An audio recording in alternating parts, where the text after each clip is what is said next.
Hello, everybody, and welcome back to the Forza 92 podcast. I am Luke, a different voice to start the podcast, but Jack, don't worry, he's alongside me. How are you, Jack? Yeah, I'm good. I've handed the reins over to Luke. I've been teaching like the kids properly for the first day today. I had a 6-lesson day, and I'm fed up with the sound of my own voice. I'll be honest. So I thought, just let Luke have the reins today. I'm going to be a guest. I'll do the guest cameo appearance this evening. So yeah, I'm good there, mate. Thank you. Same as what we were talking about off air though. Like I can't believe it's still August. It's absolutely freezing at the moment. Doesn't feel like we had a summer at all. Yeah, it's. I'm literally. I was saying, like, I went to Finland in January and it was -20. I'm wearing the same clothes now as I was then, and it's August. Big question. Have you got the heating on yet? No, I haven't. I was tempted for this podcast because I've had to go downstairs and it's absolutely freezing down here. But I mean, I don't think I can quite. I'm not sure it's acceptable. No matter how cold it gets, if the heating's on in August, it's not allowed.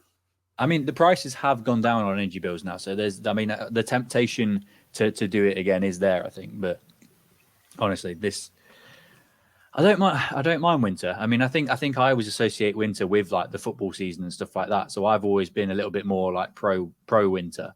But that first sort of day where you feel the chill, it does cut right through your body, doesn't it? Yeah. Also, like, why this international break as well? Where's that come from? What I mean, I've only just started getting into it, and they're chucking this on me already. I hate the international break because I just think most of the time it's pointless.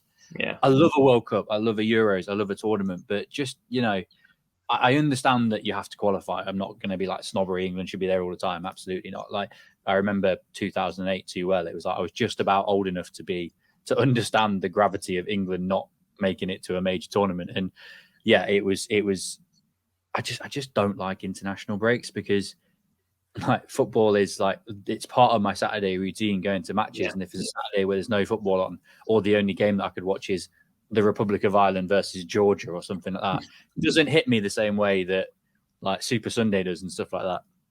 Yeah, no, I was even looking at like non-league games just to get my fix in next week, and it's just not. Yeah, you need, even if it's just watching QPR lose, it's just part of the routine. Is all I'll take it. Yeah, I got a couple of decent local sides like near me because obviously living straight in this like right in the city centre. Like I've got a couple of decent local sides near me, so I probably will venture out and watch a couple of them if I get the chance. But yeah, international breaks they're not the one. They're not the one. Yeah, they are not. But it does show us a sign the end of August that it's the end of the transfer window, and that's where this podcast is heading. I think we've got a tier list up, and we're going to be grading all of the Championship sides' business from A+ to F. It's been an interesting window. I think obviously the 3 relegated clubs have obviously had the cash to splash, so they're kind of on a different level in terms of the names that they've brought in. But there's quite a few. I was just looking at it before we did the podcast. I think there's more losers than there are winners in my brief list that I came up with. But it'll be interesting to see if you think the same as what I've got down. I mean, not too many spoilers, but we kind of said off air, didn't we, before we started recording that like there's a lot of teams who, when you look at their business on paper, it's just okay. Like you think, yeah, they've recruited reasonably well. And I always think in the Championship, because so many teams recruit from lower leagues, but they also recruit from higher divisions and bring players in from Europe and stuff. It's so eclectic, like the type of players that people sign, that you don't, until they start playing together, you really don't know how it's going to work out. And I find that like we'll get onto it, but Leicester have obviously brought in 2 signings this week, one from Galatasaray and one from Sporting Lisbon.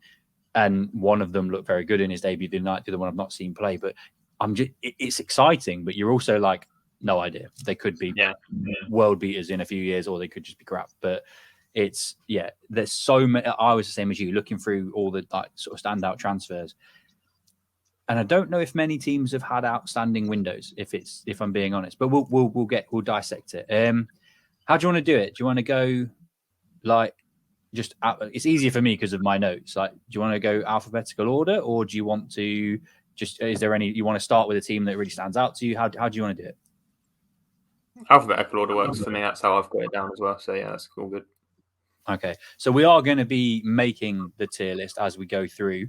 We are going to go with A plus to F. We're going to go very, very old school with our actual like tier list creation. So if you can't see it, obviously I know some of you will be listening on Spotify and not watching us on YouTube. But if you are, we will try to be really clear about where we've placed everybody, because I'm responsible for that. I'm on the laptop. I'm controlling that. Luke is obviously running the show, but I'm responsible for the graphics. So yeah, we'll try and be as clear and concise as possible about where we've put people and why we've put them there. So alphabetically, then we start with Birmingham City, of course. Look, a lot of people think they've had quite a good window. Would you agree? Absolutely. Yeah, I think so. It's been a very kind of un-Birmingham window, I'd say. In recent years, I wouldn't particularly put Birmingham together with sensible business, but that seems to be what they've done. I think a lot of them are a championship experience player. In fact, a lot of them are experienced players with QPR in the championship. Laird, Sanderson and Tyler Roberts all came in, who we had on loan over the last couple of seasons. And it is a good window, and the good start helps them. But those players, from what I've seen as well, aren't enough to put it in an A for sure. The likes of Dembele is taken off pretty well, and he could be a key man. Well, will be a key man. So that pushes it up a bit. I'd say it's a solid B for Birmingham, to be honest. I don't know about you, but it's very good business, and it feels like the start of like the move forward for Birmingham. I don't think you need to look over their shoulders like they have been for God knows how many seasons now. I think it seems like there's a bit of positivity there, and it's sensible stuff that they've done.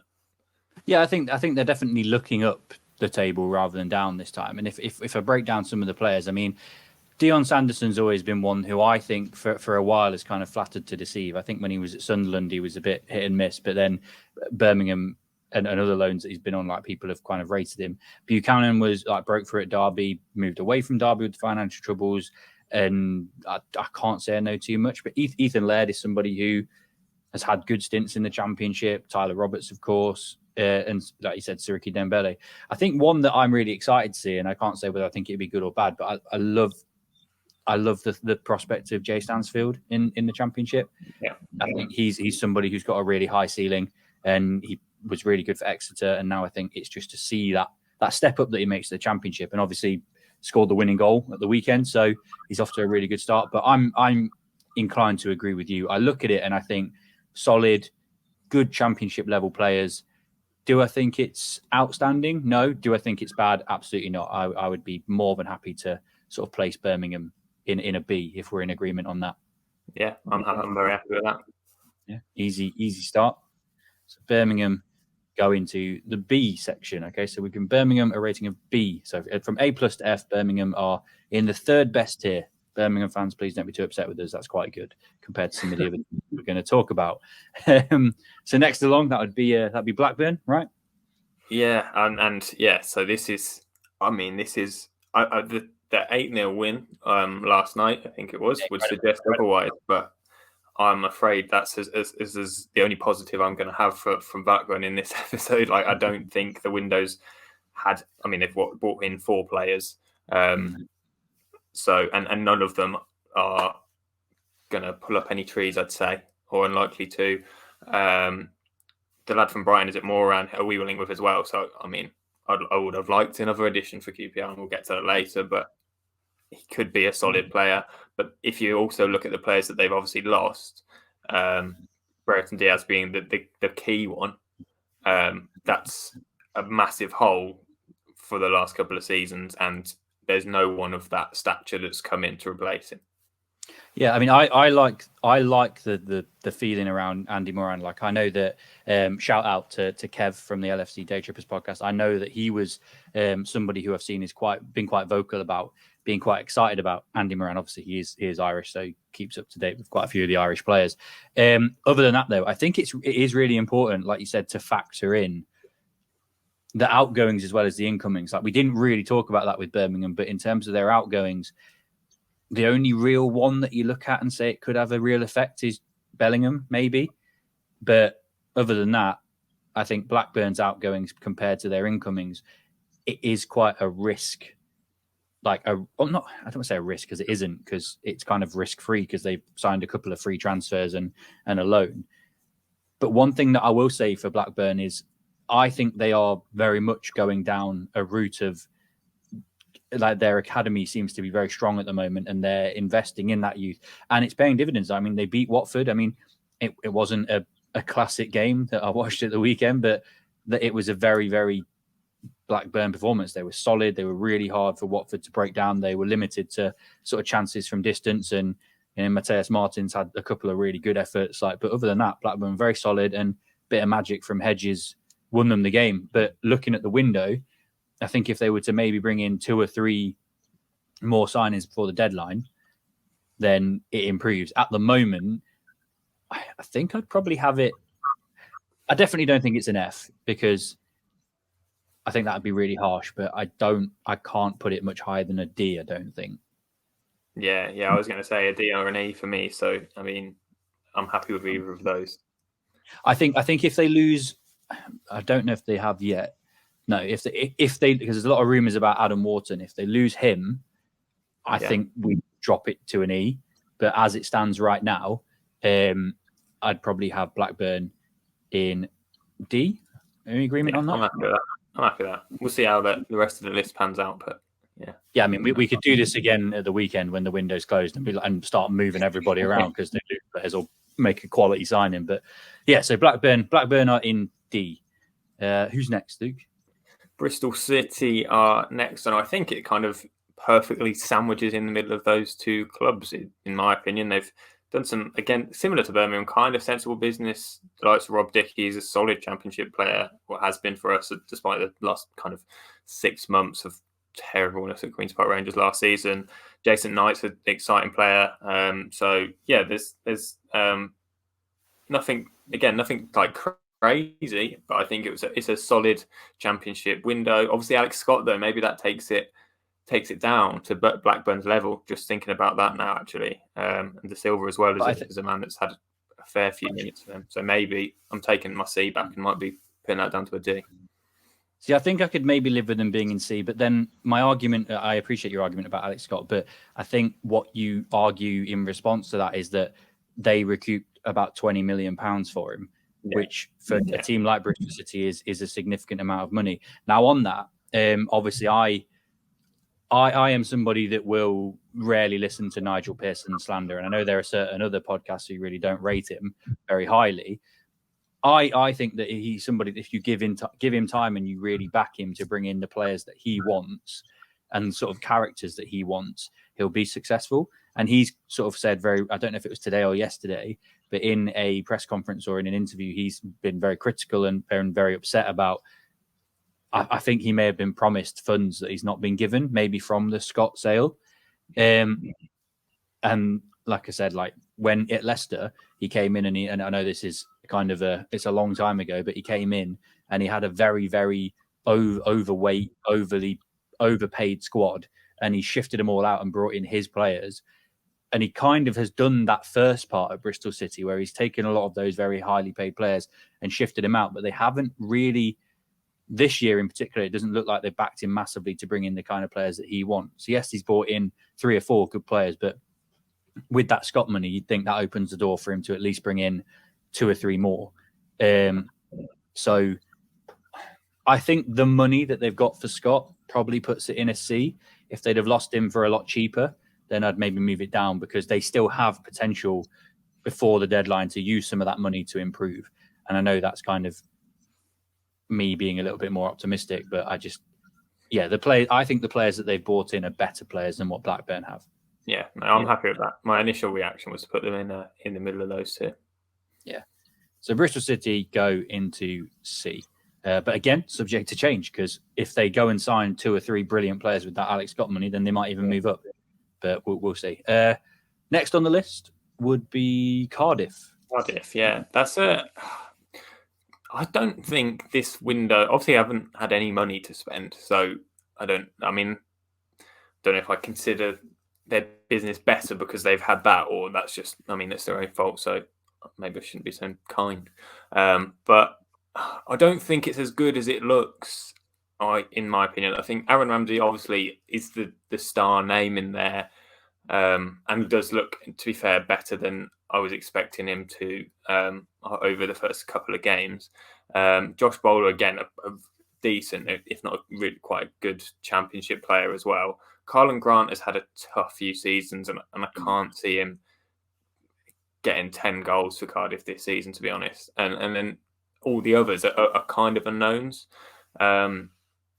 It's good business considering the funds that having no funds to work with. But I'm still not really excited by it. No, I think that little sort of note that you put on the end there, that based on the funds that they've had or not had available, I think it's actually quite a good window. And honestly, like when the goal that Aaron Ramsey scored against us, I don't think many players in the Championship score that goal. And I think to get him on a free, he'll be on some hefty wages, I'm sure. But I think that's arguably on paper one of the signings of the summer, if he can stay fit and if he really does buy into it. Otherwise, I'm the same as you. I think the jury's out on quite a few of them. Like Mate from Reading, like was decent and has always been okay, but last season, maybe in the season before, was probably a little bit disappointing. Same with Grant, like he's been very hit or miss since his move to West Brom. And Bowler was, when he was at Blackpool, was one of the outstanding players in the Championship. Went to Forest, not a lot happened, and now he's back. And again, against Leeds, I thought he was decent, and then against us, by all accounts, he was quite quiet. So it's a very hit and miss window, and I think I'd put them in a C purely because of what they've done. Yeah, with a lack of funds. And if you look at the players they've lost, apart from I don't look at any of them and go they're big losses to Cardiff, really. So actually, I think they have strengthened. I just don't know to what extent they have strengthened. Yeah, no, I'm happy with the C. It's middle of the road. Done good with what they've got, but that's about it. We have also said that like most of the teams we're probably going to put between B and D because we don't want to over-egg anyone, but we also don't want to piss anyone off too much. But Coventry next. Yeah, it's like if you look at the Coventry incomings, you're like, that's an unbelievable window, but there's obviously two quite huge outgoings that make it a lot worse for them. I think Sims and Wright, will they combine to get the same amount of goals as Gyökeres did last season? Potentially.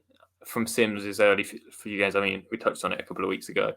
It hasn't looked to settle in yet. And then there's a few unknowns in there. De Silva is a decent Championship player, and there's a few of them dotted around, really.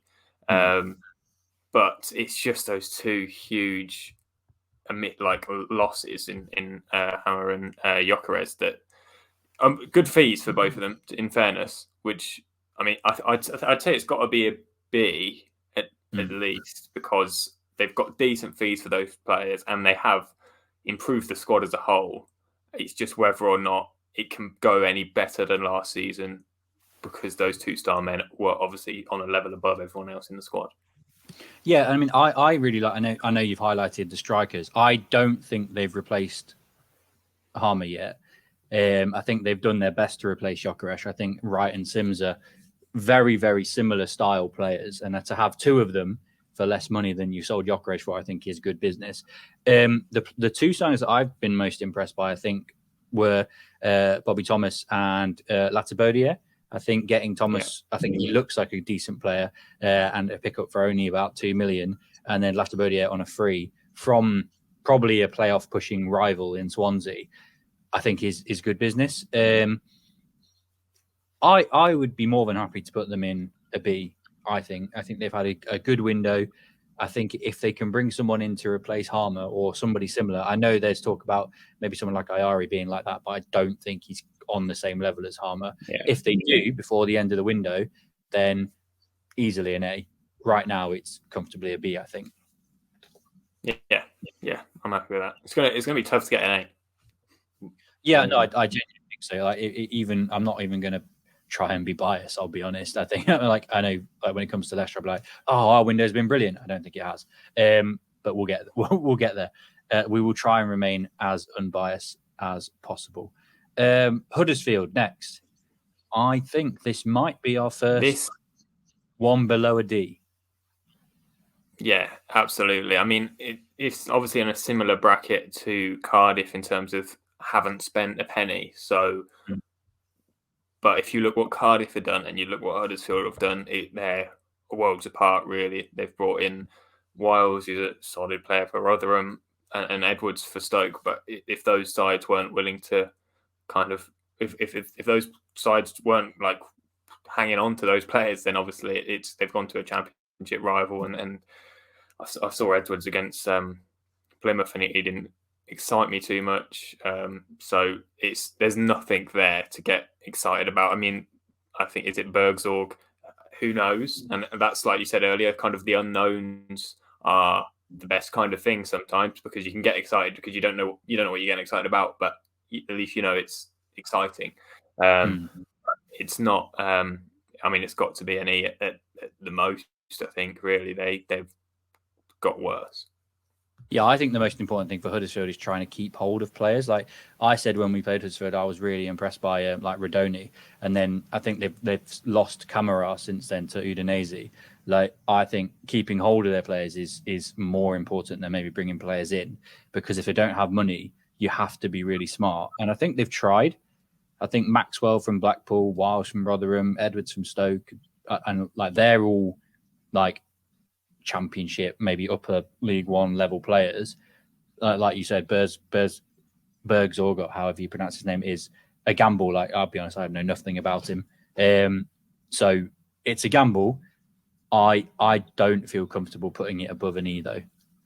I don't think it's an F. I don't think it's an F because they haven't lost anyone really significant yet. I just don't feel comfortable putting it above an E.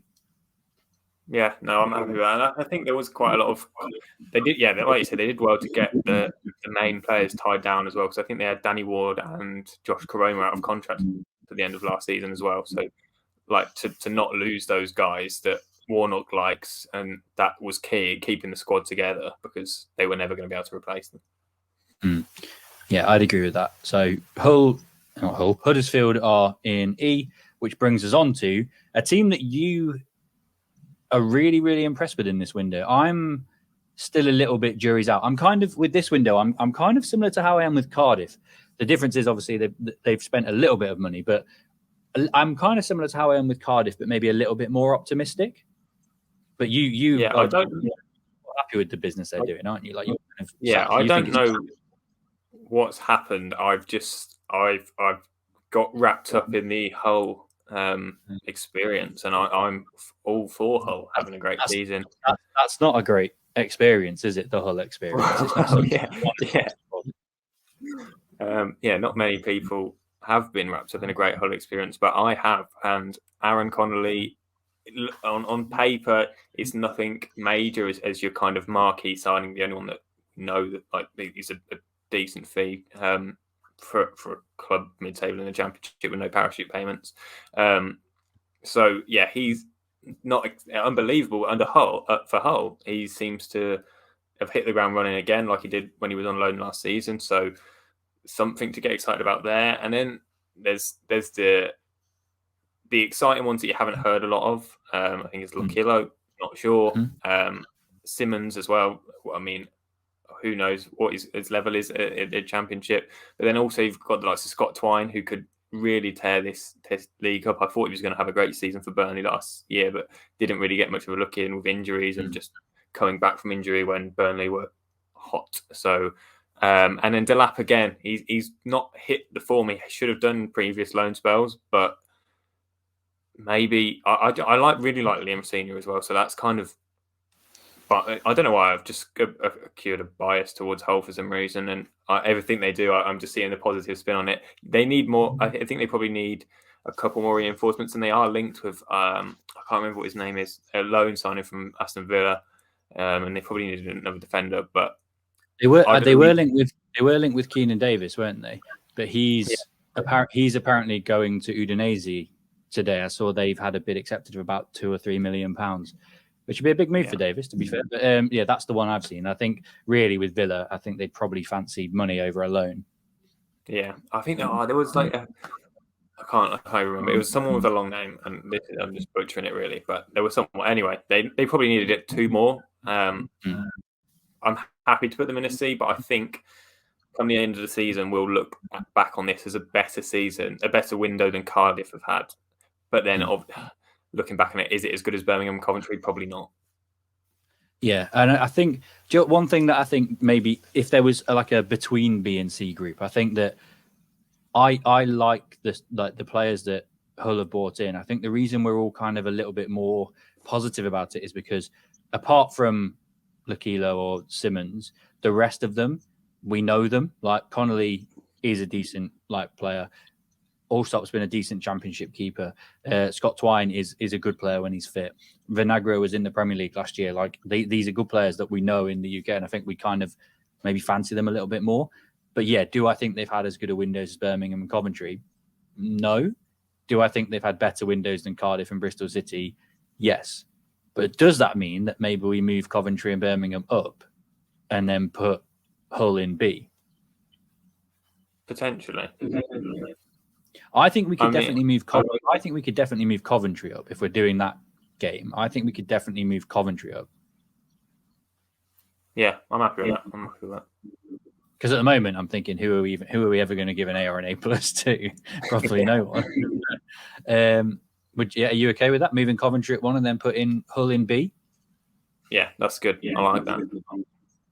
Yes, I think if we're doing it comparably, I think now we've got more teams in there, it's easier to make those sort of more of a sort of comparable window, aren't we? Yeah. Right. So we've got Hull have gone into B, Birmingham are still in B, but Coventry have moved up into A. So who is next then? Ipswich are next, and obviously had a good start to the season. Since the last podcast, I've seen them in the flesh. I wasn't impressed as I thought, but coming out of the game, it's like if they're winning those games where they weren't really at their best, and that's probably the sign of a good side. The transfer window, I think the Premier League loans are kind of exciting. Brandon Williams is one we've probably seen the most of, which at championship level, he's definitely going to do a job. Scarlett's always been one that's kind of gone around around the leagues on loan a little bit and not ever caught fire. But he's just signed a new contract with Spurs, so they've obviously think there's something about him somewhere. And then Hutchinson's an exciting one too. And then obviously they've got Hurst and Taylor in permanently. And as a squad, they've just I think they've strengthened the squad. I don't think it makes the 11 crazy stronger than it was at the end of last season, but it didn't need to be. They're kind of still riding that wave, and it's a good window. I don't think it's on the level of Coventry, because they didn't get the money in to spend that again. But it's a good solid window. Yeah, I think it's. I think the one question mark, and I think this is one thing. And again, I'm gonna put my Leicester hat on here, but this is maybe for Ipswich's favour. Is George Hurst never really cut it with Leicester, and then he's been on loan, bounced around quite a bit in the Championship and in League One, and never really seemed to find his feet, but then suddenly did at Ipswich. He didn't score loads of goals, but seemed to be kind of an integral part of their setup. And obviously they've spent money on him. They've obviously brought in Taylor as well. Hutchinson and Williams, I think, are the two outstanding signings. I thought Williams in his sort of brief spells at United when he played was good. So for Ipswich to pick him up, I think is quite a good coup. Slicker, I don't know much about him as a keeper, so can't really comment on that one. But Scarlett, like you said, lots of people have lots of positive things to say about him. So potentially, I don't know. I think again, I'm somewhere between a B and a C. I don't know. I feel like I'll let you have the final say on this one. Yeah. I think I'm struggling to take my eye off what's happening in Ipswich. And if I'm looking at just the transfer window, if they had a bad start to the season, it's weird to say. I don't think I'd be looking at it as positive as I am. It's tough. I still think it's better than Is it better than Bristol City and Cardiff? I don't. Maybe not. We'll put them in a C for now. I don't know. That's tough. That's right on the edge, I think. Okay, so Ipswich going to C, but that's not to say that it's been a bad window. It's just maybe not been outstanding, perhaps. Yeah. Next up is Leeds. Now, this is an interesting one because if you'd have asked me this a week ago, I'd have probably been like, not great. But suddenly I'm looking at it and thinking it's a pretty good window, actually. Yeah, in terms of the incomings, yeah, like they've signed Pirot, obviously one of the best strikers in the league the last couple of seasons.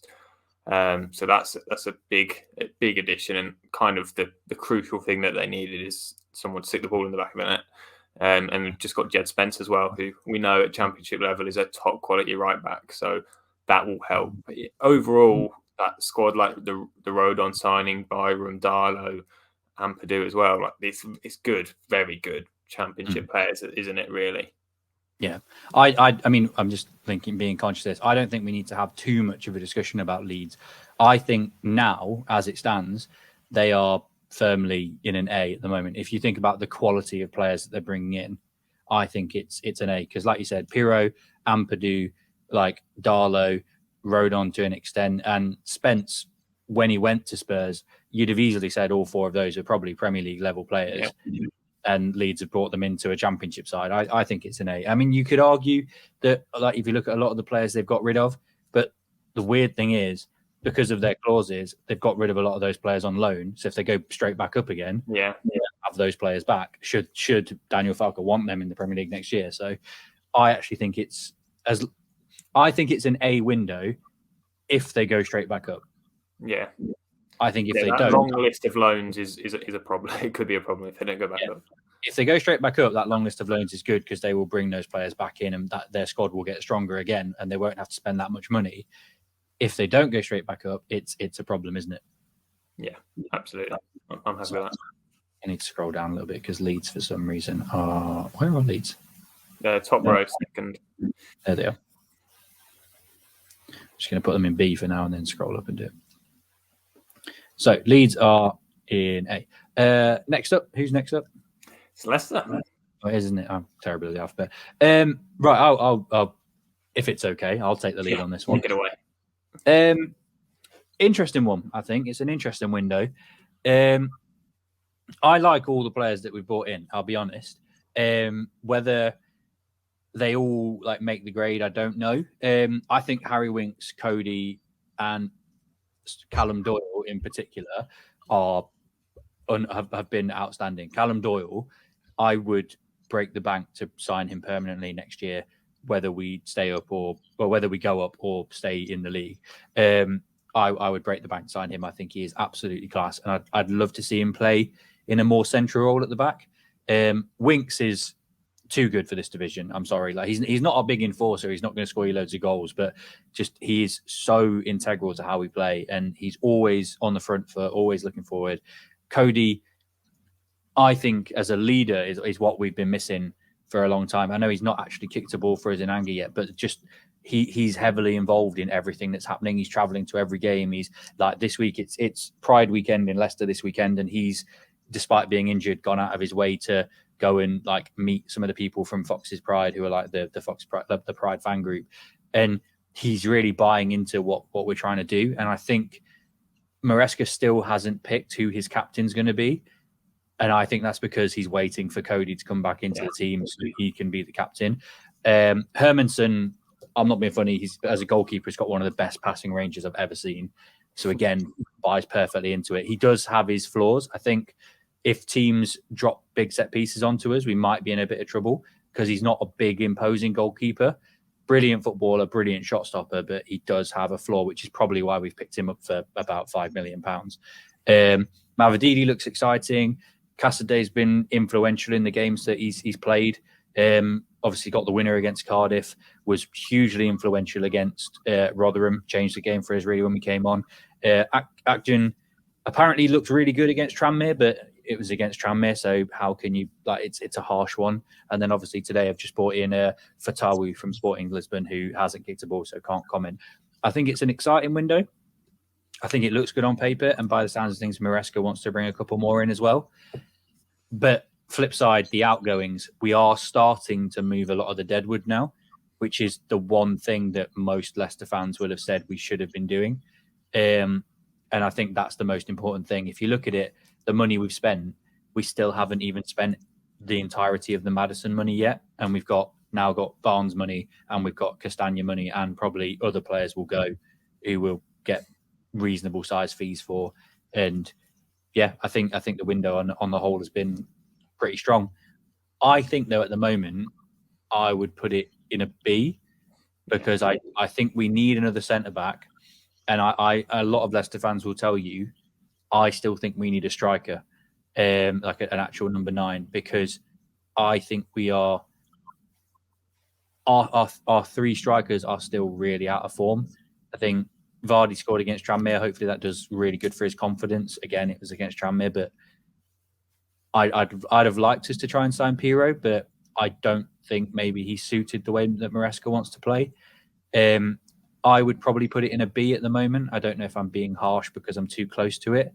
I just think there's a few more things that we need to do. Yeah, no. From the outside looking at it, it's maybe not as good a window as Leeds, but the players you've signed are great players in the Championship at the very least. And like you say, you started to get rid of that deadwood and got decent fees for Barnes and Maddison as well, which can't hurt. I think that's the thing. I think Leeds have signed maybe bigger named players that are likely to, that most people would probably assume are likely to be outstanding because people know them. I think we've signed players that are a little bit more unknown. So even us as Leicester fans are still kind of unsure where and how high their ceilings are and things. But if you look at Leeds' players, you go, okay, Pirro does score goals at this level. Ampadu is a good player at this level. Spence was the best right back in the league at this level. It's like the argument we said about Hull and Cardiff. With Leeds, you know what you're getting. With Leicester, it's kind of there's still a little bit of sort of mystery about it. Yeah, I agree with that. Yeah. Borough. Yeah, I think this could be a D, if not maybe not as bad as Huddersfield, but obviously lost big players in Akpom and Archer they had on loan, and I'm still not sure where those goals are going to come from. There's a couple of signings in there that are good, and a lot of them that I'm not aware of as well. The brief cameo I saw of Rodgers a couple of weeks ago was decent, and he looks exciting. And Lewis O'Brien's a very good player at Championship level. I was very impressed when I saw him at Huddersfield a few times. Sending Dieng's probably a good Championship goalkeeper, and the rest of them I've not seen a great deal of. So and he was harsh, but their team is way worse than it was last season by a long stretch. I think on that is why I'd maybe put it in an E. But Lewis O'Brien, I think maybe has just edged it possibly back into a D, because I think he's similar to Jed Spence, brilliant player at the Championship level. The Greenwood one was a bit of a weird signing, I thought, because he obviously played. He's one of them players that seems to make a lot of substitute appearances for Leeds. But that's kind of where Middlesbrough are at the moment. They're kind of picking up the unwanteds from maybe some other clubs. Because I don't look at lots of those players and go, oh, outstanding. I look at some of those players and I go, yeah, they're kind of players that maybe teams don't want that much. But I agree with you. They are not as good as they were last year, and that's proving in their form. Yeah, absolutely. I think a D is appropriate. Okay. So Millwall are next, who haven't really done a great deal. I think Kevin Nisbet could be a good signing for Millwall. I think he could be. But it's a weird thing to say, but it's that jump from the SPL to the Championship. And I think outside of Celtic and Rangers, it is a step up for a lot of those players from those teams, isn't it? Yeah, absolutely. I mean, first hand from kind of Lyndon Dykes is taken a while and still never really caught fire. There is a clear jump, and you can bag the goals or be unbelievable. But yeah, there is a jump in level, and sometimes it works and sometimes it doesn't. But it's a pretty decent fee from someone from the Scottish League as well. But and they've spent not that like $6 odd million. is not bad for a lot of the Championship clubs. I think if you look at the list, quite a few of them aren't spending anything. But it's just nothing jumps out at you. You don't like. I'm just not worried about Millwall. I'm not excited by Millwall. Like none of these signings are like screaming at me. But it's not doing anything for me. I think it. I don't know if it's a D or a C, but it screams as just average to me. I think it's a C because I think they've got better. I think they've improved. I just don't look at them and go, "Oh, that's amazing." Yeah. I do. There's a couple in there that I do like the look of, though. I think getting Joe Bryan on a free from Fulham is a good Championship signing, and I'm kind of excited about Brooke Norton-Cuffy because he's sort of going on a proper like loan spell journey. Like he's worked his way up through the leagues, and I think like last season he was at Lincoln, I think, and then obviously now he's at Millwall on loan from Arsenal. I think that he's just maybe someone just to keep an eye on. I think it's a C. I think it's a standard Championship window where they've improved, they've got better, and they could come good, but they could just be fairly average. And I don't think Millwall are in trouble, but I do think they've got better. Yeah, no, I agree with that. Norwich are next, which I mean, they've done a lot of business. Again, not spent a lot, and a lot of steady, or maybe better than steady, maybe harsh, experienced heads, the likes of Duffy, Barnes, they've got Stacey as well, Forshaw as well. Like, just I guess they're trying to eradicate the kind of inconsistency from last season where it was just a bit, you never knew what you were going to get from Norwich. But now it seems like there's a bit more, and they've surprised me with the starts to the season. I kind of wrote Norwich off a little bit early this season. Well, when I did my prediction, that's how early. But I've been pleasantly surprised by how good they've been, and maybe those signings in a dressing room as well as on the pitch have made a difference.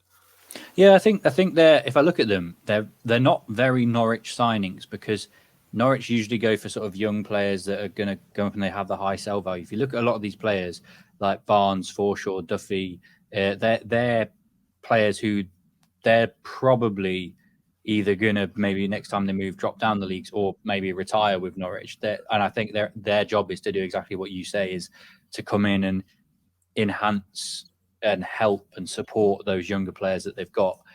The big sort of news, though, is maybe the players they've lost. Like, obviously, Aarons has now gone. Mumba could have been really good for them this year. And, like, obviously, Pukki and Kieran Dowell have all left. I know Dowell maybe wasn't a key player, but Pukki down the years obviously been a huge source of goals for them. But one thing we know is that they can still score goals, can't they? They're not shy of goals. If anything, they look like they're scoring more this season. So, in terms of the window, though, like you, I don't look at it and go, it's amazing. So again, I can't really say I put it higher than a C because I don't know how many of those players. Maybe Forshaw, maybe Duffy at the back. I don't know a lot about Fastnacht, so I can't really comment on that. None of them really jump out at me as players who are going to come in and be massive key players for Norwich. They just look like really strong squad additions. Yeah, no, I agree. Like if they keep this form up and they're in the Premier League, you look at those signings, you think they're kind of in that middle bracket. Maybe not even that anymore for the likes of Ashley Barnes. So yeah, it's similar to Millwall, but just kind of different club. It's like it's a solid Championship window. Yeah, I think it's just a steady. Like, they've made some good signings. Their squad is better, but none of them jump out at me and go, okay, Norwich are going to be top 2 this year. Yeah. Or they're going to really fly up the league. Plymouth, I mean, obviously the two main ones were players that they had at the club already. So it kind of lose the emphasis of those, but absolute bargains, the pair of them. Mumba and Whittaker, I'm absolutely certain wherever they go next, it will be for a much bigger fee than what they've paid. So those two are unbelievable signings. Hazard is started the season well in goal as well. And then there's quite a few loans that are interesting players. Kundal had a couple of games for Wolves, I think, if I remember last season, where he was decent. But a bit of an unknown for those. Kesler Hayden as well has got a decent enough reputation. So, yeah, it's for what they could have expected. I think it's good. I think it's, if I'm comparing their window to Ipswich, which would I rather have? It's difficult because they already had Mumba and Whittaker, so they haven't got better in that sense. but they were so crucial that they had to get them in. So I don't know if I'm pushing them up to a B with that. I think based on that, the fact that they had them kind of, in my opinion, it kind of drags it down. Yeah. Not because they're bad signings. I think they're great signings, and at the price they are as well. I think they are good signings. I just think that, like you said, Hazard's a good signing. The rest of them are kind of risk-free, and it depends on your goal. If your goal is just to stay up, I think maybe they've done enough. But again, it'll become more evident as the season draws on. I don't think I can put them above a C, but I also don't think they've had a bad window, because I think it was pivotal that they brought in Mumba and Whittaker on permanence, and they've done that. So I don't think they've had a bad window. I just don't think they've had a good one either. I feel like this is where we're hitting a lot of those middle ground. Yeah. C is fair enough. Okay.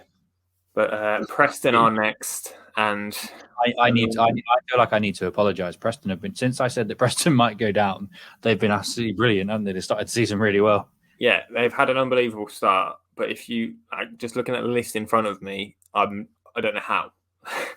I think maybe it's just, but this here is exactly why I was like they might struggle. Yeah, this is why I thought they might struggle, because they lost a couple of the only real good player that they lost was Johnson, but otherwise, I mean, Ramsey from Liverpool I think could be a really good signing, because when he went to Liverpool from Aberdeen, there was a lot of excitement about him. Watmore's a decent player. Will Keane is decent. Holmes has been a steady Championship player, but none of them make me go, that's a brilliant window. Yeah. I think it's a similar window to Blackburn. Like you say, the Ramsey one could be good, and the rest are steady Championship players that it just seem to have had an unbelievable start to the season and may well. I mean, that's the thing about the Championship. Like, one season you're a steady Championship player, and the next season you're having the season of your life and you're getting a big move. So it may continue, but the window as a whole, I think it's worse than the clubs that we've got in C, and I'd say it's probably similar to Blackburn as a D.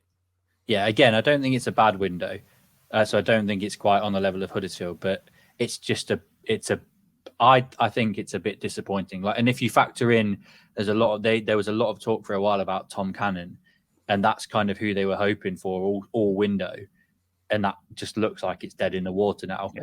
And you almost think that drags the window down, because if you've put all your eggs in the Tom Cannon basket and that's now not happening, you've got 2 days to go, who are we going to bring in instead? I think is maybe a problem.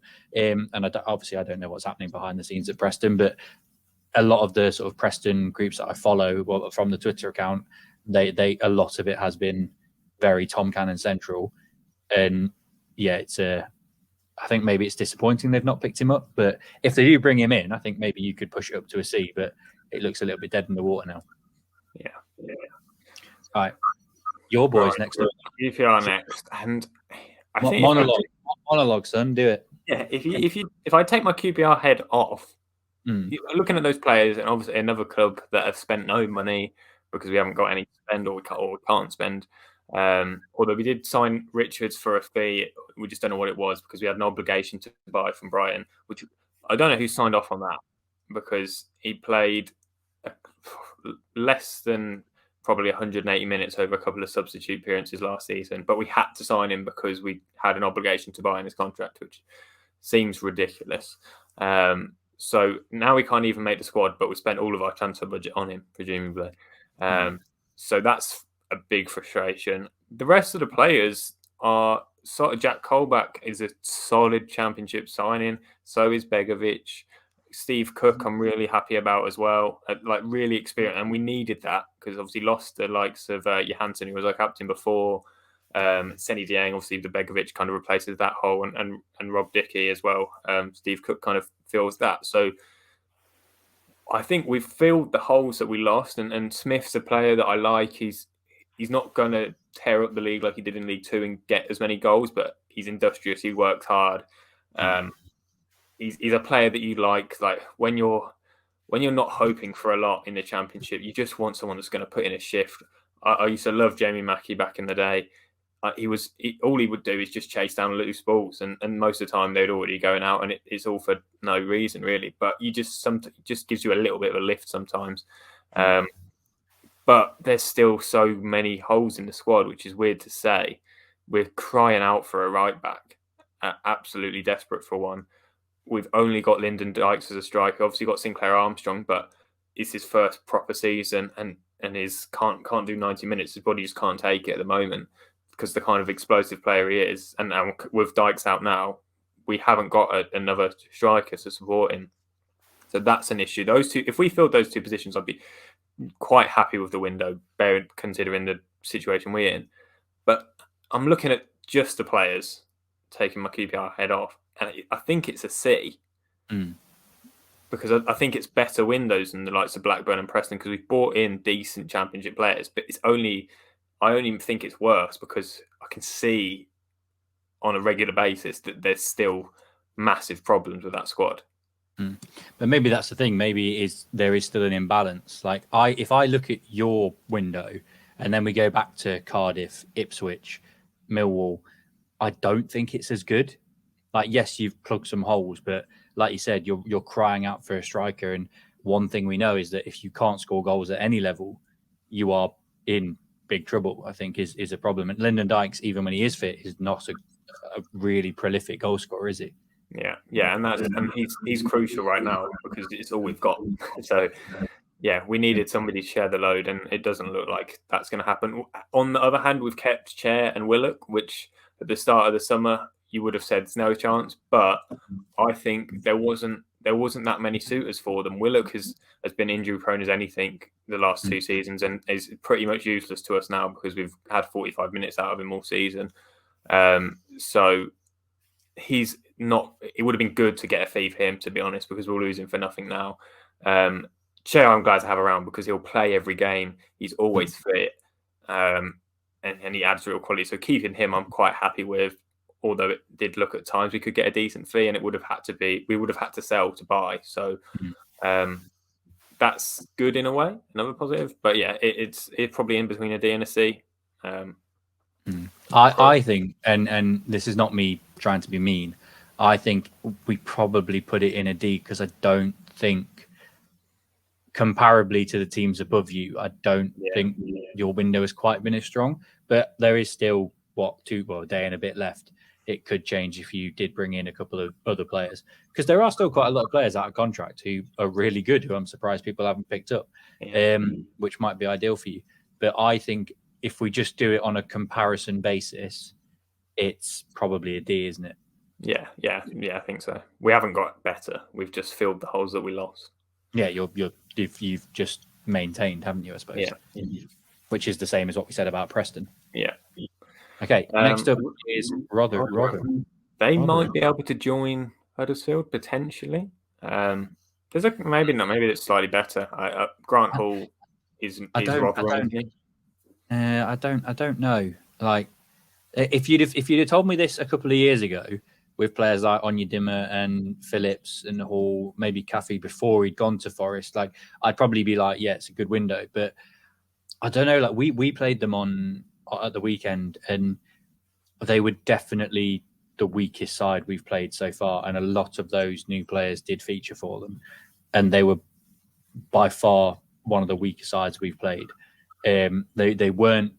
I mean, we know they weren't going to be anyway, but they weren't a great footballing side. Not many of these players had big influences on the game. I don't really want to dig them out too much because I do think that they are okay. But like you say, like key players have gone. Like Harding's gone to Millwall. Ogbene went to Luton. Like both on frees as well. They didn't get fees for them either. I think it's another team operating with no money, trying to strengthen to stay in a division that they really struggle to stay in. I can't. Yeah, I think it's an A. Yeah, I can't in good conscience put it higher than that at the moment. But time will tell. I mean, it's one of them we could come back to and say, actually, it ended up being a C, because if they stay up, you'd easily move it back into a C, wouldn't you? But for now, they didn't really, like, Like we played against Huddersfield, and I thought Huddersfield, who we put in here as well, they gave us a game. They scared us quite a lot. And I know Rotherham scored against us, but really we were in full control of that game. Whereas Huddersfield, I actually thought for a while were well in the game. Made it life really difficult for us in a very similar situation. I think Rotherham at the moment are just in the same bracket, but worse. Yeah, I agree with that. And Sheffield Wednesday, who are next, might be in that bracket as well. They've signed some. I mean, I've not heard of the majority of their signings, but they're coming from all over Europe. So exciting places they're coming from. Whether or not they're exciting players, I'm not so sure. There's no one. Ashley Fletcher is obviously just knocking around for a while, and has never really been prolific. So yeah, Reece James has been okay. So yeah, nothing that's. I think that's on an E level as well, and may well be the 3 teams that go down at the end of the season too. Yeah, I can't argue. I can't disagree with that at all. I can't argue. Yeah, Sheffield Wednesday go in there. Like if I look at them, like a lot of the teams that we've looked at, like you said, there's been like one player that really jumps out at you to go, yeah, that's a good signing. With Sheffield Wednesday, I just don't know. I don't look at any of them and go, yeah, they'd be really good. They would be decent and do a job and maybe be the difference between a win and a draw, or like draw and a defeat on the day. I don't know. I can't say. So yeah, I'm with you. Right, Southampton is next. This is interesting. I think this could be an A+, maybe.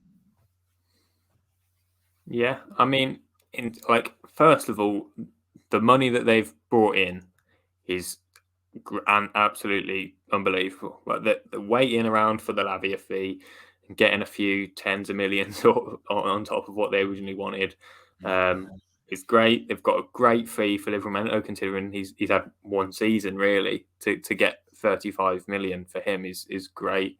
Well, they got about 20 million for Teller as well in the end. I think that's the only reason he's not ended up at Burnley, is because Southampton probably knew that somebody would pay more, and they did. Exactly, they just held out on all those players. Like this is the fee, and someone's going to come in. So if you want to pay the money, and like, I don't know how much they brought in. I think it's 150 million by the looks of it. So yeah, I mean the website I'm on's got it on euros, but they've got it as 176 million euros, which is, and compared to their expenditure where they've spent 12.25, they've made a profit of 164 million. Like it's that sounds like they've maybe not reinvested it that well, but when you look at their incomings, I think they have reinvested it really well. Yeah, they're likes of like Brian Manning's probably one of the best left backs in the Championship. Charles is an exciting one. 12 million on him's quite a lot for a Championship player. So there's obviously quite a lot of expectation on his head. Man City are amazing at getting big fees for these players that never like. I mean, I know he is better, but Cole Palmer to Chelsea for like 45 million. Man City I don't know how they do it, but they manage to get ridiculous money for their young players. Yeah, and I might be wrong. I might just be having a mind blank here. I don't remember any of them coming, and it's not like Chelsea have got rid of these unbelievable players and they've come back to haunt them. Man City generally get rid of them if they're not good enough, and they never become good enough. Yeah, and I think that's the thing. Like if you look at Chelsea, even like Chelsea, I think Chelsea, when they had a lot of those young players coming through, they looked better than a lot of these Man City players did. But then Chelsea sold them for like less money, and Man City seems to get massive fees. But maybe you just see that it's a Man City youngster and go, they must be good. They must be really good. But yeah, I think Charles is good. I think Manning's good. Lumley, I know, is like somebody who some people are not big fans of, but some people are big fans of. I love Joe Lumley. I mean, goalkeeping ability questionable, but as a man, I love him. I think really throwing it back here. Didn't you put him in goal in your all-time five-a-side team? I think I probably did. Yes. I think he's one of the first players I got a picture with when I used to go to stadiums ridiculously early and wait outside. I can only assume they've bought him to be in the dressing room because he seems to have that kind of effect. he's obviously Bazunu's the number one and is always going to be. I don't know if McCarthy's on his way out or if there was a rumor that he was. I think Palace was sniffing around him at one point. Oh yeah, that was it. I don't know if it's material. But yeah, he's a good second choice championship goalkeeper. That is his level. Probably you don't want him as your number one in the championship, but he's a good guy to have on the bench, I think. Two that really stand out for me as championship signings are Mason Holgate and Flynn Downs. There's championship signings. I think they really stand out to me as good bits of business. Only on loan, but again, if your task is just to come straight back up, I think they're decent acquisitions. Yeah, Flynn Downs especially is going to be decent, and Mason Holgate. I think they've just had. I think Jack Stevens went off against us injured, so that kind of fills that hole straight away. So yeah, it's a great sign, a great window. What do you reckon? A+ or A? Yeah, we're not going to give anyone else an A+, are we? So get him in there. Yeah, somebody's got to get there, haven't they? Somebody's got to get there. And it's, despite my positivity about them, Stoke have started the season well, but indifferently. Yeah. I mean, I think I had them in the playoffs as well, and I don't know. I wouldn't have expected it because it went first game of the season. It was all going well, and it's been a kind of up and down so far. But it's early doors. Some of the signings again, it's not really knowing a lot of. I think Vidigal's come in and he's had a good start to the season, so he's been impressive. A lot of people have good things to say about him, don't they? Yeah, absolutely. And then they have also kind of got that mix where they have signed the likes of Johnson, Stevens, Pearson, really good championship players, pros like Norwich did. But it's another one where they've just gone big, and it seems a lot again, and they've done it time and time again. It isn't though, weirdly enough as well. Like I know it seems it, but it's only 14 million euros, so that's what. In terms of bodies, it seemed like the turnover is just outrageous. They did lose a lot of players as well. Like they lost Brown went to Luton, Taylor went Taylor went to Crystal Rovers, Nick Powell went to Stockport, Dehaney, Oakley Booth, Fox, Flynn, Edwards, Atebo, Klukas, Jagielka have all left. So they have lost a fair few. And using our own logic against us here in this argument, I think they've got better. I think they've strengthened incredibly so. I think they're a much, whether it works, like you said, because they've brought in so many bodies, but I do think they have a significantly stronger squad now than they did last season. Yeah, 100%. And yeah, even looking at some of those line signings, Travers is a goalkeeper that I rated very highly when he was in the Championship for Bournemouth. Obviously didn't play a lot last season, and then Hueva came in on loan last season in the second half of last season and tore it up for Stoke as well. So to keep him on loan again is quality. So on paper, it's a great window. I'm excited to watch Wouterberger just for the name, but also a good thing said about him. I know Stoke fans were quite impressed with him on his debut. I think we could maybe, again, this is an on paper statement. I think you could put Stoke in B. Yeah, definitely. Because at the moment it is on paper, isn't it? Like we could end up going at the end of the season and saying actually they ended up doing too much. But at the moment, I think I can't. I'm happy with the B. I think they've done on paper quite a good window. Yeah. Right, Sunderland next. I think it's tough, Pete, because obviously Diallo's gone. So they kind of needed to replace that, and Bellingham's come in a different role, but is an exciting player who's hit the ground running. And then Bradley Dack is, if he's ever going to re-find his form, it's going to be under Mowbray, isn't it? So, so that's maybe an okay signing. The rest of them are unknowns. I'll be honest. I don't know a lot about them. Exciting potentially, but I think it's a C. Maybe Bellingham takes it up. But maybe that's just recency bias. But I think Stoke have had a much better window than Sunderland, in my opinion. Yeah, I've got two words for you though, and I know I'm only saying this. I know we said there's a lot of ifs, buts, and maybes, but right now the two words I'm about to say are there's a lot of talk at the moment, and those two words are Ross Stewart. Yeah, that's actually that could make it a horrific window potentially, losing him. So if you lose, yeah, absolutely. Losing him at the 11th hour is not good for Sunderland, I don't think. Because, like you said, it was almost an impossible task to replace Diallo. To have to replace Diallo and Stewart is, that's outrageous. Yeah. I think, if he's going, and it looks like he is,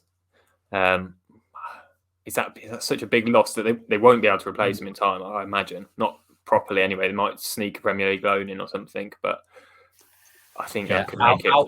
Output wise, it's a massive deficit, isn't it? Yeah. Because losing both of those players, and I think there was the talk about Pritchard leaving as well. I think, because I know he hasn't, but there was also talk about Pritchard going too, and that's another creative body that they'd lose. I think at the moment, again, if I compare it to maybe some of the other teams, it's in that kind of C.5 position, isn't it? Like, is it a C? Is it a D?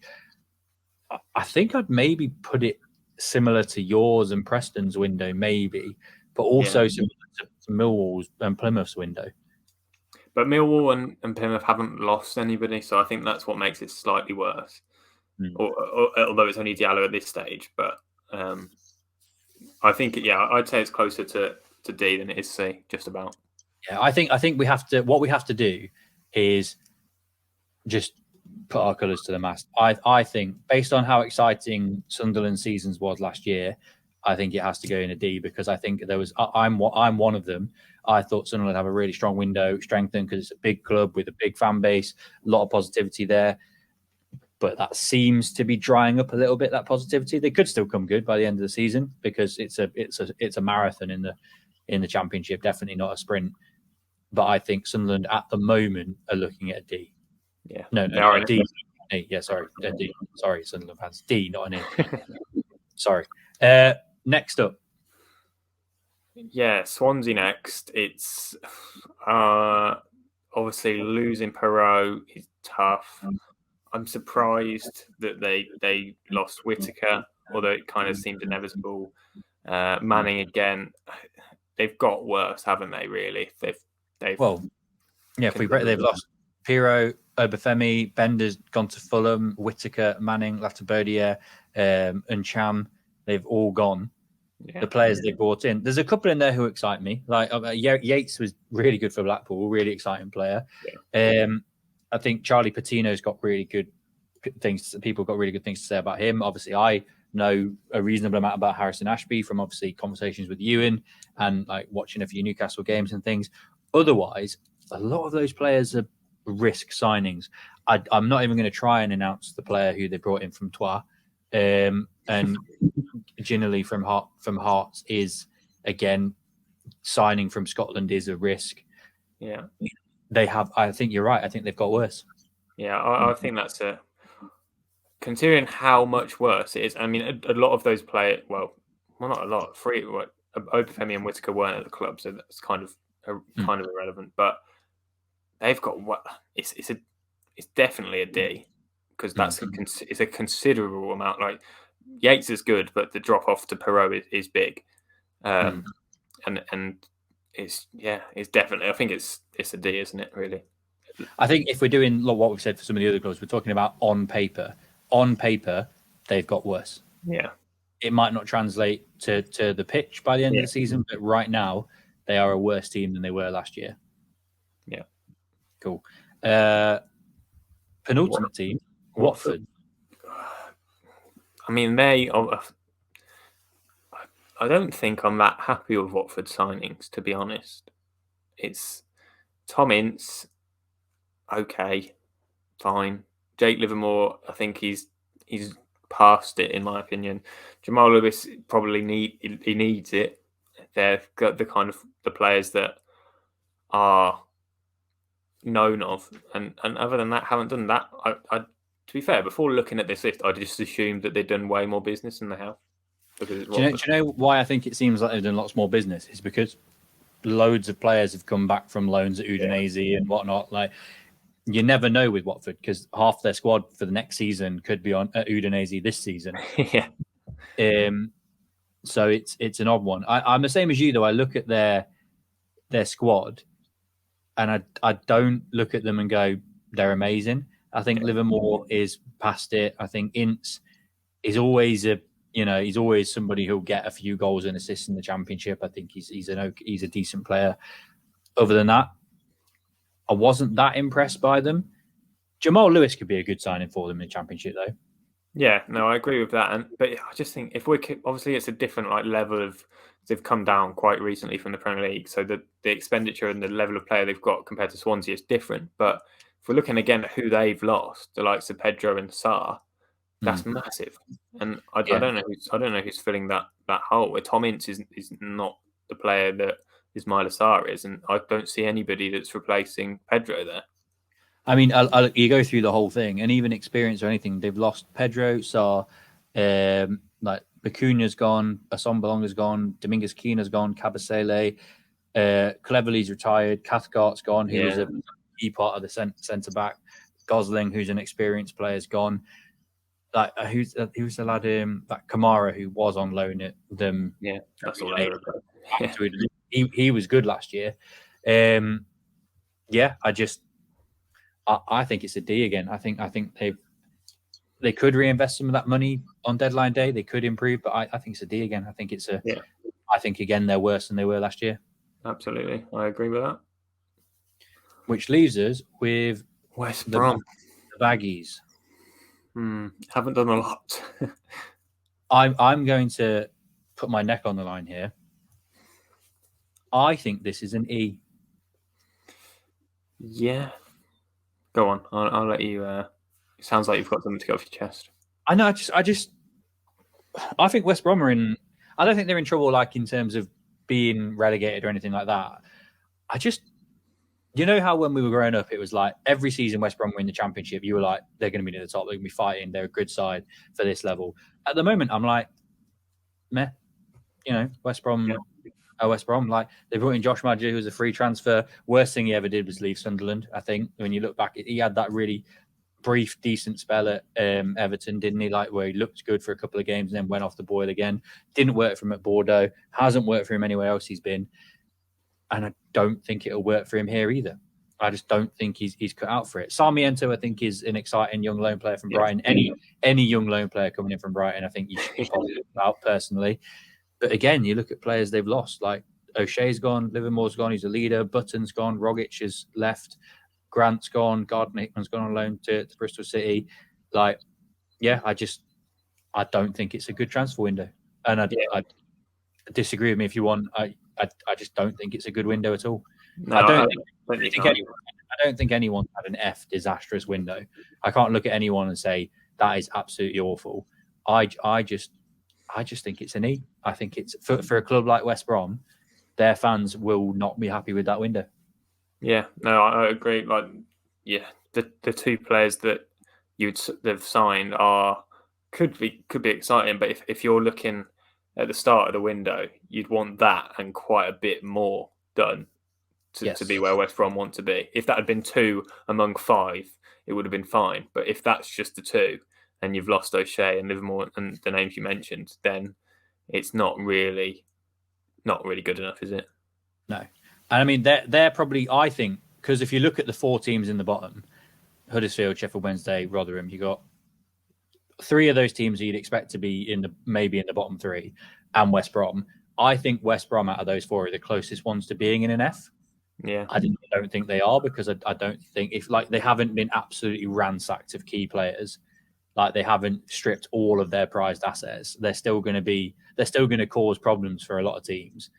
But yeah, they've not had a good window at all. Yeah, absolutely. And that's job done. Well, so just to break that down for people listening, we have got with an A+ window, we have got Southampton, with an A window, Coventry and Leeds. B window, we've got Hull, Leicester, Birmingham and Stoke. C window, Cardiff, Bristol City, Ipswich, Millwall, Norwich and Plymouth. A D window, Blackburn, Middlesbrough, Preston, QPR, Sunderland, Swansea and Watford. And an E window, we have got Huddersfield, Sheffield Wednesday, West Brom and Rotherham. Nobody, in our opinion, quite into the F. But feel free to disagree with us in the comments and things. Like we're not doing this to try and be outrageous. We have genuinely thought about this and tried to be fair and considerate. So please engage, like reply to us on Twitter or wherever and tell us we're wrong, but be nice about it because we're sensitive souls, please. So I mean, if the table ends up looking like that at the end of the season, I probably won't be that happy. I'll take it, to be fair. Yeah.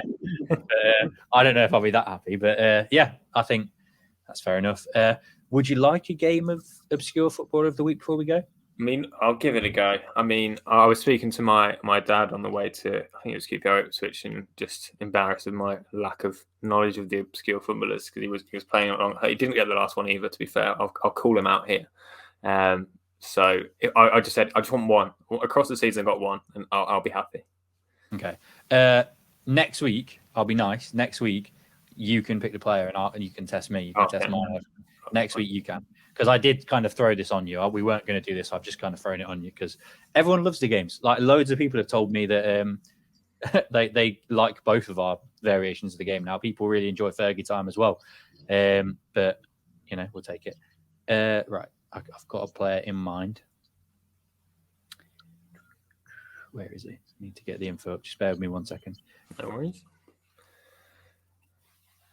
Yeah, I was playing along with the last episode of Fairy Time, and that was I wasn't successful particularly on that one either. Yeah, I'm really surprised by that. I thought that the goalkeeper one would be a winner, but I think the problem is, like Gurge said on the recording, you just think of the best goalkeepers, but actually usually it's the lower goalkeepers that make most of the saves, don't they? Yeah. Like I can't remember the last time I thought of Lucas Fabianski. I don't remember that happening. Okay, I've got two players in mind, but I will let you choose. Choose A or B. Oh God, B. B. Oh, I'll go with it. B. Right. You ready? Yeah. Okay. I was born on the 12th of January, 1982, making me 41 years old. Okay. Any guesses at the moment? No, absolutely not. If somebody ever gets it on that, I will genuinely be like, I'll just retire now. I started my career in 1999 with Oxford United, and I retired in 2018 at Huddersfield Town. All right, I'm still not quite there. Well, actually, that's like I'm miles off. So I chose it's another one of those players that I chose for you, which is a Premier League player who has played a lot of games in the Championship as well. I played 548 games, scoring 26 goals. That's a lot of games. I can't not get this, surely. That's so many games. Go on. I'm going to go to honours next. I won the Championship twice in 04-05 and 06-07. I was an FA Cup runner-up in 2010-11. I was a Championship playoff winner in 2017. Oh God, this is going to be embarrassing. This is where you've got to know your knowledge of Championship winners, playoff, like FA Cup. Like if you know your FA Cup finals and you know your playoff finals, it suddenly becomes helpful. So he must have been promoted with Huddersfield then, right? He was. Right. I don't know where he's from yet, do I? No. No, that's. I will give you that. He is English. He was born in Abingdon in Oxfordshire. Right. Okay. So it's Huddersfield player that got promoted with Huddersfield, and probably a midfielder or defender, maybe. He was a midfielder. I'll give you that. Oh man, this is going to be embarrassing when I don't get this, because I feel like the last one I wasn't too bothered with. This one feels like I should know it. This will really test your Championship knowledge. I have, in the last 12 months, been a caretaker manager in the Championship. Oh God. Who could that have been? It was this year. It was actually this year, 2023. I was a caretaker manager at quite a big Championship club. So I thought it was going to be Huddersfield for a second, but it can't be Huddersfield then. Who can that be? I don't know why Paul Ince is in my head. That's not why. It's not. He was full time. Somebody was stupid enough to give him a full time job. Yeah, that's a good point. Oh, right. Man, your final clue, the final clue I can give you, really, before giving it away. So my career path was Oxford United, Sunderland, Stoke, Middlesbrough, Huddersfield. And I was caretaker manager this year at Cardiff. So who was it? Cardiff. Is it? It's Go not on. Morrison. Is it Morrison? Is it Morrison? No, it's not.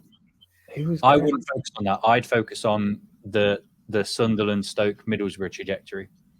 It's the Huddersfield bit that's getting me. But not I wouldn't focus on that. He's most known. He played 185 games for Sunderland and 132 for Stoke. Sunderland and Stoke midfielder. Oh my god, this is going to be embarrassing. Enforcer, I'd call him. It's not Lee Catamole, is it? It's not. No, he's a northeast lad through and through. Yeah. This is getting me. I feel embarrassed for myself already. I don't. See if I can give you another clue. Jack Rodwell, that's not him, is it? He's definitely not him. Just No think evidence. of English No evidence midfielder on that that. played for Sunderland. But he must have been. Was he in the Premier League for Sunderland? He must have been then, yeah. Well, he won the championship twice with Sunderland. Oh, dear me. This is terrible. But it's not coming. I don't think I've got it. And any guesses? Just throw out some names. See if you get it. Just throw out any names you can think of. Any names from those like late noughties, early teenies, Sunderland and Late noise is tough. That's is like I was like 10. That's what the Huddersfield thing that was annoying because I'm thinking that playoff final Huddersfield team I should be able to get, but I don't think I can. That's a fair point. But I just can't think who was in that mid. Did he play in the playoff final? It's going even. I don't. I think he probably will have done. I don't actually know. Let me have a look. It'll make it more embarrassing if I can't get it now. But I said I could name the 11 that played for Huddersfield. Let me have a look. I need to go to that section on my encyclopedia that is Wikipedia. I literally can't get. I'm going to be. And I know my dad's got this one. That's what's even more annoying. He was an unused substitute in all 3 playoff games. God, I got away with it. Kind of. It's slightly less embarrassing, but no, I haven't got it, and I don't even know if I want to hear it. It is very obscure. When we talk about obscure players, Dean Whitehead. Oh, yeah, I should have got it. I'm annoyed at I'm disappointed there. Yeah, no, we're not angry, Luke. We're just disappointed. But yeah, that's two embarrassments on the bounce now. So I've got it. Lucky number 3. I have given you some stinkers. I'll be honest. They've like Nyron Nosworthy and Dean Whitehead. I've been very Sunderland central. Actually, I've been very Sunderland. Weirdly enough, but yeah. Do you know what and this doesn't just go for you, Luke. This goes for everybody on the pod so far this year. I've been very, very disappointed with people's knowledge. People have been rubbish at Fergie time. They've been rubbish at Obscure Footballer of the Week. We need to up our game. We need to up our game. Yeah, absolutely. I'll go back and research. Well, Sunderland players is kind of what I need to research on by the sounds of it. So I'll do more. No, I'm stepping away from Sunderland players. Stepping away. But oh dear. Right. So that's us done again for another week. Catching any of the games this weekend? No, I'm not this weekend. I'm going sofa shopping this weekend, so I've got that to look forward to instead. So that'll be fun. But or maybe not. But yeah, I'm still looking towards the football. We've got Middlesbrough away, so that's a tough one. The Sonny Dieng derby. Yeah, exactly. It's winnable. So, what about yourself? Are you off to? Yeah. We're at home to Hull, so going down to catch the game. So it'd be an interesting one. I think it'll be my first time to really get a chance to watch Hull properly and see sort of how they set up and things. Like I think it'll be a tough game, but we are flying at the moment. So I think I think I'll go into it with confidence, but not arrogance. I don't look at it and go, we're definitely going to win. But I think we're starting to find some form now. And and now he's brought in more players that probably fit his system. It's quite exciting. I think it's exciting times for us at the moment. So hopefully we'll get 7 in a row. Beggars can't be choosers at that point, can you? Be grateful with 7 in a row. Yeah. So hopefully we'll get a 7th win of the season. So yeah, good times. Brilliant. We'll be back again next week, obviously. Still trying to put out 2 a week. Obviously, I apologise for. It's my fault we didn't record last week. I was back at work and stupidly busy, and everyone's got lives. It's difficult sometimes, but we are going to carry on trying to get 2 out. We had a lot of really positive feedback after our episode on Tuesday. Lots of people really enjoyed it, and obviously really happy that we've got Gurge aboard. We are trying our absolute hardest to find a time to record when all 4 of us can be on together.